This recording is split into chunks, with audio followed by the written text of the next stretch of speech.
Bonjour à tous mes chers amis footballistiques, qu'est-ce que vous dites aujourd'hui? Bienvenue sur la chaîne de Del Piazza, où avec un petit jour de retard, on va débriefer ce qui s'est passé hier soir à l'occasion du deuxième match de qualification pour la prochaine Coupe du Monde qui opposait la Belgique, nos Diables Rouges qui recevaient le pays de Galles au stade Roi-Baudouin. Alors j'ai pas pu faire de débrief hier, je n'étais pas ici, j'étais en déplacement, petit voyage, et donc voilà, bref, tout ça pour vous dire que je m'excuse avec un petit jour de retard, mais on va quand même un petit peu débriefer, même s'il y a déjà beaucoup de choses qui ont été dites, je pense. J'ai vu beaucoup de choses passer, mais je tenais quand même à vous donner mon ressenti et mon avis sur ce match-là.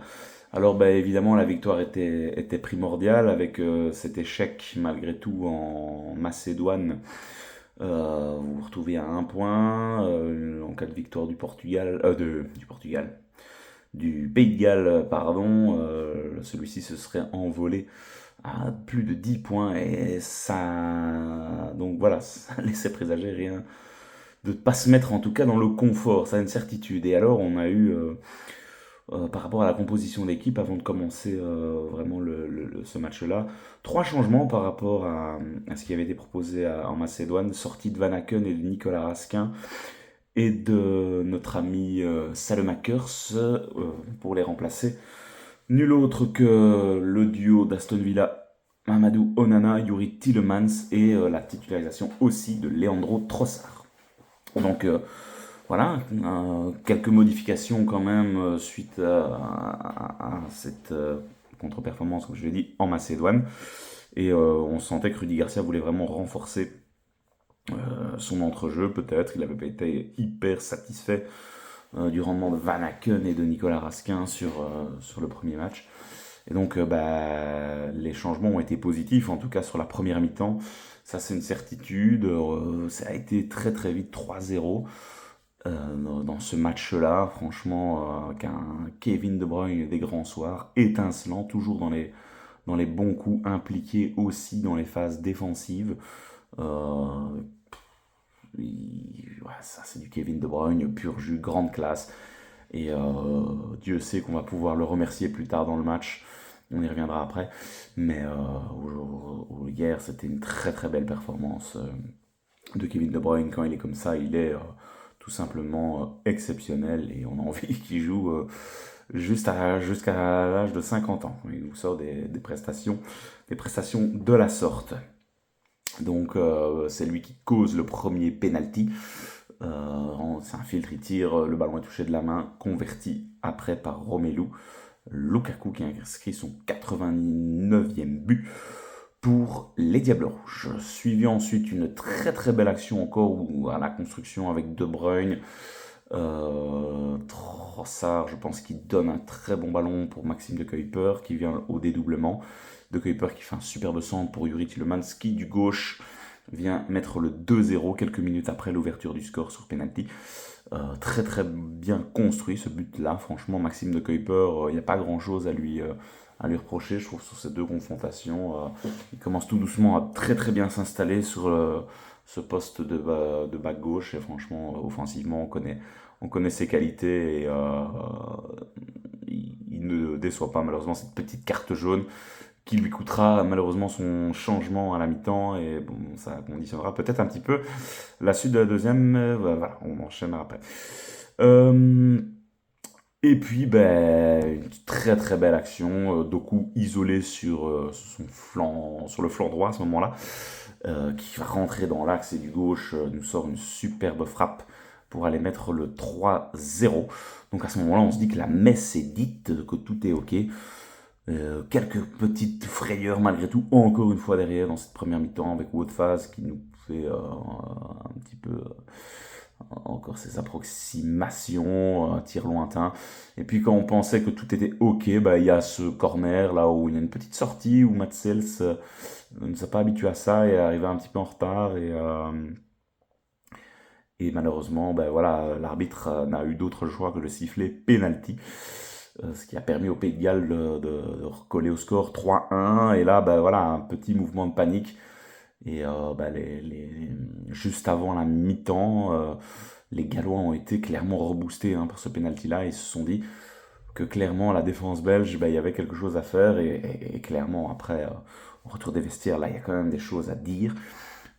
Puisqu'on s'est tapé une remontada, passé de 3-0, égalisation, jusqu'à 3-3 du Pays de Galles. Mais comment c'est possible? Encore une fois, on a pris des buts d'amateurs, franchement. Alors, ok, il y a eu la blessure malencontreuse de Thomas Meunier après un quart d'heure de jeu. On a revu De Winter au back droit, mais ça, c'est plus possible. Il faut arrêter clairement. Alors, il n'y a pas de backup à Thomas Meunier, et ça, c'est une très bonne leçon sur ce rassemblement-là. Rudy Garcia, il va falloir sélectionner un backup. Surtout là, il y a quand même des profils un peu intéressants. Si vous allez à l'Union, un petit Castro Montes serait intéressant. Vous avez Seyss du côté de Bruges, euh, qui peut être aussi une alternative.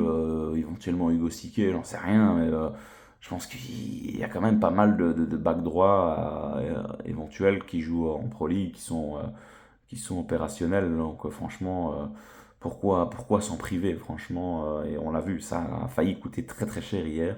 La montée de Winter, catastrophique, franchement, il s'est fait balader en deuxième mi-temps. Ça a été très très très pénible. Woutfaz, encore une fois, euh, la copie, il est passé à côté, il faut revoir. Hors de position sur le deuxième but, pas au marquage sur le troisième. Ça commence à faire beaucoup quoi sur les deux matchs. Woutfaz, c'est vraiment, vraiment dommage. Bon, ok, Rudy Garcia a voulu maintenir la confiance dans cette paire centrale-là de Bast phase. Je dirais que de Bast on est peut-être un peu mieux sorti cette fois-ci, mais ça reste quand même très, très, très, très fébrile. Euh, je- alors, on fait monter Arthur Théâtre pour remplacer De Kuiper qui avait pris une carte. Parce qu'il faut peut-être. Quelle est la meilleure formule en vrai? C'est quand même pas évident. Mais on est fragile et que c'est difficile, franchement. On s'est fait peur et vous voyez déjà le scénario catastrophe et plus rien ne tourne. Et puis il y a un but qui est annulé parce que le ballon était sorti. Alors on n'a pas vraiment vu si le ballon de Nicolas Raskin était bien sorti en touche ou pas. C'est toujours compliqué de voir convenablement. Donc du coup, enfin bref, but de Lukaku annulé, ça a pris un temps de fou. Et là, on s'est dit, c'est bon, il reste à peine quelques minutes. Et là, qui arrive pour sauver la Belgique? Un centre superbe de Yuri Tielemans pour Kevin De Bruyne, qui était là tout seul au second poteau à la conclusion pour le 4-3. Ouf, on pose un grand ouf de soulagement. La Belgique va s'imposer, non sans difficulté, mais que ce fut dur. Et c'est pas possible de devoir aller rechercher tant d'investissements, de ressources pour battre cette équipe du Pays de Galles qui était clairement à notre portée. Enfin, c'est inconcevable. Derrière, voilà, on l'a dit, tout est à revoir. Je dirais que sur ce match-là, les diables vraiment à ressortir du lot, évidemment. Il y a la performance de Yuri Tielemans, buteur, passeur, important dans cet entrejeu-là qui a été vraiment très très intéressant. Donc, j'ai beaucoup aimé sa prestation. Et que dire de la prestation forcément de Jérémy Doku? Toutes les attaques passent par lui, c'est l'élément perturbateur. Combien de fautes, combien de cartons, encore une fois, il apporte. C'est exceptionnel, tantôt à gauche, tantôt à droite.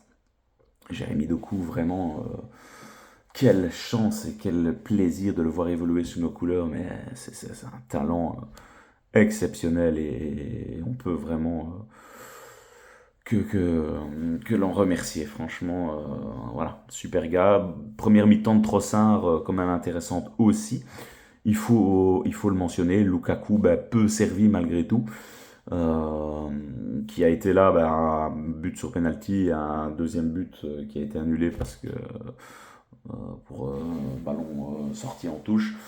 Mais voilà, un Lukaku qu'on aimerait forcément voir beaucoup plus impactant, mais dos au but, il y a eu quelques séquences qui ont été quand même intéressantes.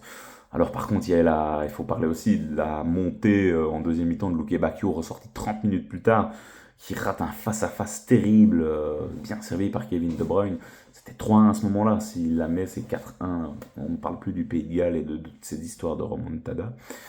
Et malheureusement, ce raté monumental lui aura coûté la suite du match, sorti ensuite pour un 3-3 pour un petit peu relancer, mais ça a été compliqué pour Luque Bacchio. Donc bon, voilà, on dira que l'essentiel est là, la Belgique se qualifie, je dis n'importe quoi. La Belgique s'impose et recolle aux deux premiers, à la Macédoine et Pays de Galles finalement, et avec 2 matchs de retard. Nous affronterons le Liechtenstein et le Kazakhstan au mois de septembre. Le 6/6 est bien sûr attendu et reprendre la tête de ce groupe J pour pouvoir se qualifier le plus vite possible pour ce mondial. Mais voilà, ça n'a pas été facile ces 2 matchs-là. C'est la fin de saison, on va peut-être bien encore laisser le bénéfice du doute, mais voilà, les choses, il y a certaines choses à revoir. Mais Connie de Winter à droite, ça c'est terminé, ça c'est une certitude. De basse ou de face, il va falloir aussi que Rudy réfléchisse un petit peu, mais moi je suis quand même pas convaincu du rendement de cette paire-là. Donc il y a du boulot, encore une fois, ça c'est une certitude. Mes chers amis, dites-moi ce que vous avez pensé de ce match-là. Après, pour le spectateur neutre, c'était assez plaisant, hein. 4-3, on a vu 7 buts dans ce match-là. Donc, ça, pour le spectateur neutre, c'est toujours agréable. Pour le supporter belge, ça l'a été un peu moins. Donc, dites-moi en commentaire ce que vous avez pensé de ce match-là. Qu'est-ce que vous ressortez? Qui sont les grands gagnants et les grands perdants de ce rassemblement? N'hésitez pas à un petit pouce, un petit partage et un petit commentaire. Ça fait toujours plaisir d'avoir vos retours. J'ai eu quelques commentaires sur le match de la Macédoine. Ça fait vraiment plaisir en tout cas. Je vous remercie mes chers amis. Désolé pour le retard. Je vous souhaite une bonne soirée. On se retrouve très très vite sur la chaîne de Del Piazza pour reparler bientôt de football. Il y a beaucoup de choses qui arriveront prochainement sur la chaîne. Ciao ciao les amis et vive le foot!